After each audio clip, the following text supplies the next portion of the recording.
Guys మీరు తింటుంది ice cream కాదు, ఐస్ క్రీమ్లా ఉండే ఒక ఫ్రోజన్ డెజర్ట్. దాని పేరు ఫ్రోజన్ డెజర్ట్ అనమాట.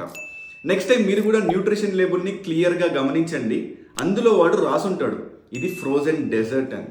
ఈ మధ్య మార్కెట్లో మనకు ఐస్ క్రీమ్స్ చాలా తక్కువ దొరుకుతున్నాయి, ఇలాంటి ఫ్రోజన్ డెజర్ట్స్ ఎక్కువ దొరుకుతున్నాయి అన్నమాట. Be careful.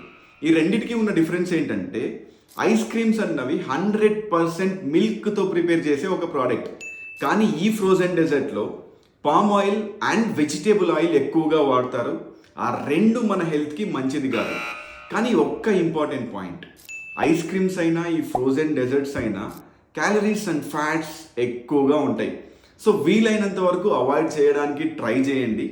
బట్ సమ్మర్ కాబట్టి అప్పుడప్పుడు మనకు ఐస్ క్రీమ్ క్రేవింగ్స్ వస్తాయి. అలాంటప్పుడు ఐస్ క్రీమ్స్ని ప్రిఫర్ చేయండి, ఇలాంటి ఫ్రోజన్ డెజర్ట్స్ని కాదు. వెంటనే ఈ వీడియో మీ ఫ్రెండ్స్ అందరికీ షేర్ చేయండి, చాలా మందికి హెల్ప్ అవుతుంది. Stay fit and stay healthy.